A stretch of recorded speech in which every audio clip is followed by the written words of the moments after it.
Stolen Generation. Patrick Mundara memberitahu Larissa bahwa ayahnya hilang. Gone just like that's gone. Kata sepupunya itu gusar. Larissa berusaha tenang, bukan baru sekali 2 kali. Jika bertengkar dengan ibunya, ayahnya pergi ke rumah saudara-saudaranya.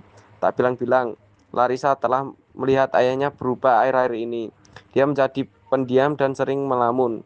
Larissa cemas. Dia tak masuk kuliah berikutnya. Mahasiswi biologi di Charles Darwin University itu pulang di rumah. Dilihat wajah ibunya tegang. Your old man, kata jengkel. Ya sudah di Alice Spring. Oh jauhnya. Ini gara-gara bertengkar kah? Mommy menggeleng. Jadi mengapa ayah jauh-jauh ke sana? Tanyalah sendiri. Larissa menelpon bibinya di Alice Spring yang membenarkan bahwa Pak Tuaniel sudah bercokol di rumahnya. Macam orang linglung keadaannya, kata bibinya. Kasih telepon kepadanya. Niel tak mau menerima telepon. Kalau begitu, tanya dia mengapa dia kabur. Bikin keluarga cemas saja. Cepat pulang, jangan macam-macam. Sudah tua, nanti repot semua orang. Terdengar gerung suara bibi Larissa bicara dengan Niel. Riz katanya dia nggak mau pulang. Mengapa? Terdengar lagi gerungan suara. Katanya dia mau mencari orang Indonesia sebelum ketemu. Katanya dia tak mau pulang.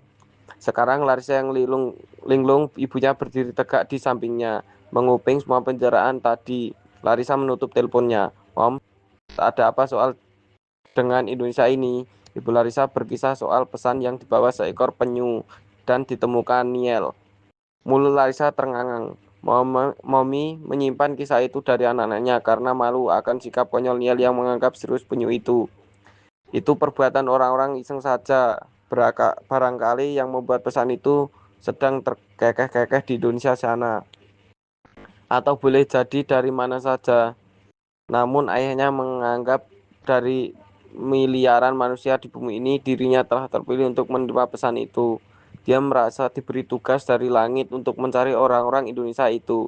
Tiba-tiba dia merasa bagaikan seorang nabi. Dapat kau bayangkan itu? Mulut Laisa terengang makin lebar waktu ibunya memperlihatkan pelat aluminium bertulisan pesan itu dan melihat tanggalnya.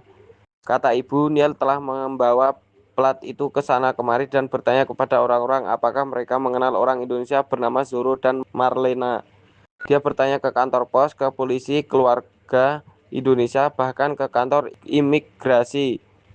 Memalukan sekali bukan? Kapan ayah menemukan pesan ini? Minggu lalu. Larissa menatap ibunya. Sadarkah Mommy, pesan ini sudah berumur hampir 7 tahun.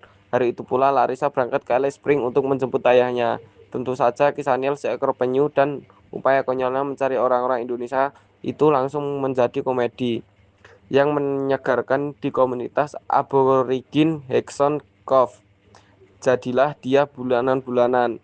Gayle Rifkin, Annie Brown, Matthew Terti adalah kawan-kawan kental Niel sejak kecil. Mereka bisa berkumpul di James Percy Pub setiap Sabtu sore. Niel menemukan penyu itu. Dia tidak lagi berkumpul dengan mereka. Kawan-kawannya mentertawakan Niel sepanjang sore. Dongeng Pak Tua Niel, Zoro dan penyu ajaib begitu kelakar mereka jika berjumpa dengan Niel di dermaga. Mereka melukiskan huruf Z di udara lalu tertawa terpingkal-pingkal. Kian banyak orang yang mengolok Pak Tua Niel. Larissa sendiri jadi mengerti mengapa dalam minggu terakhir itu ayahnya jadi pendiam dan banyak melamun. Di satu sisi ayah pasti merasa terbebani oleh pesan yang dianggap tak main-main. Di sisi lain, dia malu diperolok masyarakat usai melaut Niel tinggal di rumah saja. Larissa satu-satunya anak perempuan dalam keluarga itu sangat dekat dengan ayahnya. Ditepuk-tepuknya pundak ayahnya. Diyakinkannya bahwa penyu itu tak bisa dianggap serius. Bahwa di laut adalah hal biasa para nelayan menemukan benda-benda yang aneh. Bahwa ayah telah menjadi bahan olok-olok dan dia iba melihat ayahnya diperlakukan seperti itu. Ayahnya menatapnya. Penyu itu adalah berkelana hampir 7 tahun. Ya, bisa kemana saja, ke Samudra Atlantik, Samudra Pasifik, ia bisa ke Amerika Selatan, ia bisa ke Hawaii, bahkan Antartika. Ia bisa mati karena usia tua. Ia bisa saja digempur kawan hiu, bisa dilihat buaya muara. Ribuan nelayan ada di sepanjang pesisir benua ini. Maka apa ia tersangkut di pungkat si Tuaniel ini, membawa pesan dari Indonesia. Kau tahu, Riz, semua itu menjadi untuk sebuah alasan. Orang-orang Indonesia hilang itu pasti ada di utara Australia. Niel memperlihatkan lagi plat aluminium itu. Bacalah ini baik-baik. Sebari ini benar-benar sedang mencari anaknya. Larissa membaca lagi. Ayahnya benar meski dalam bahasa Inggris yang rusak, tetapi jika tulisan di plat itu dibaca berulang-ulang memang terasa seperti ratapan seorang ayah kehilangan anaknya. Pukul 10.00 pagi itu, Niel sudah berdandan rapi, dandanan yang membuat Larissa dan Mommy terperangah. Niel mengenakan pakaian terbaik dari bawah sampai ke atas, sepatu mengilap berdasi besar berwarna megah, mengenakan jas tak peduli udara panas. Belum tentu setahun sekali Niel tua terdandan seperti itu. Biasanya untuk acara-acara yang sangat penting saja. Ketika ditanya mau kemana, dia hanya tersenyum dan menjawab. Diambilnya topi paundaranya, lalu ditenteng koper kecil, tak tahu isinya apa. Mommy dianggap perasaan yang pahit. Jangan-jangan soal penyu ini telah membuat suaminya sakit ingatan. Melalui kaca jendela, Larissa dan Mommy melihat Neil tua berjalan menuju barat ke arah pusat kota Darwin. Pikirkan Larissa tak jauh dari pikiran ibunya. Segera dia mengganti pakaian lalu menyabar kunci mobil. Tidak lama kemudian dia sudah berada di dalam mobil sedan Datsun Buick PL4111967. Pelan-pelan Larissa meluncur dari jauh, dilihat ayahnya berjalan di trotoar. Dia ingin membuntuti ayahnya, ingin tahu apa yang dilakukan. Setelah berapa lama dilihat ayahnya menyeberangi jalan, berjalan pagi dan berhenti di depan pagar yang tinggi.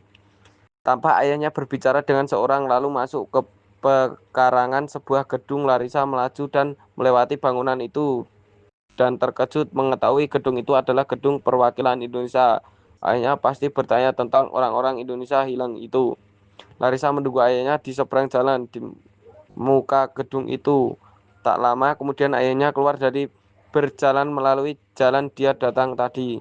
Larissa mengikuti pop-pop panggilannya. Niel terkejut. Masuk ke mobil, ayo pulang. Niel terus berjalan. Ayo masuklah. Kau percaya, kata ayahnya. Ya, aku tak percaya. Tapi masuklah. Niel menolak. Dia terus melangkah beberapa orang baik kepada Niel dan menanyakan soal penyu itu.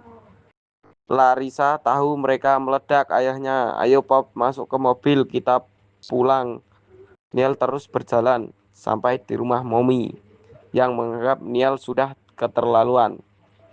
Langsung menggembur Pak Tua. Kesabarannya habis karena dia tidak tahan mendengar gunjingan tetangga bahwa suaminya sudah sinting. Dia malu jadi bahan tertawa Pak Tua. Malah berkata takkan berhenti mencari anak yang hilang bernama Zoro itu. Meski seluruh Australia menertawakannya, Mommy membanting pintu. Malam itu Larissa terjebak senyap yang menyakitkan karena pertengkaran ayah dan ibunya tadi siang. Sepanjang sore ada perdamaian. Mommy tak mau bicara dengan Pak Tua. Malam beranjak, gerung burung hantu menambah senyap suasana. Larissa masuk ke kamar untuk melihat ayahnya. Ayahnya sudah jatuh tertidur. Di dekatnya ada foto ayahnya. Pasti memeluk bingkai foto itu sebelum tidur ini. Terlepas dari pelukannya dan tergeletak di sampingnya, Larissa sudah sering melihat foto itu karena telah lama tergantung di dinding. Foto itu adalah foto lama keluarga.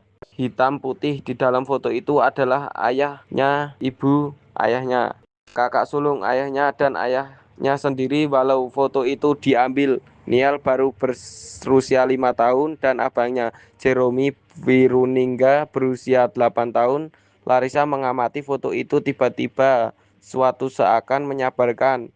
Dia teringat akan salah satu tragedi kemanusiaan terbesar di Australia, yakni saat pemerintah Australia memisahkan secara paksa anak-anak aborigin dan orang tua mereka. Anak-anak itu kemudian disebut stole generation, generasi yang dicuri. Hingga saat ini ayahnya tak tahu di mana abangnya itu dan tak tahu kemana harus mencarinya.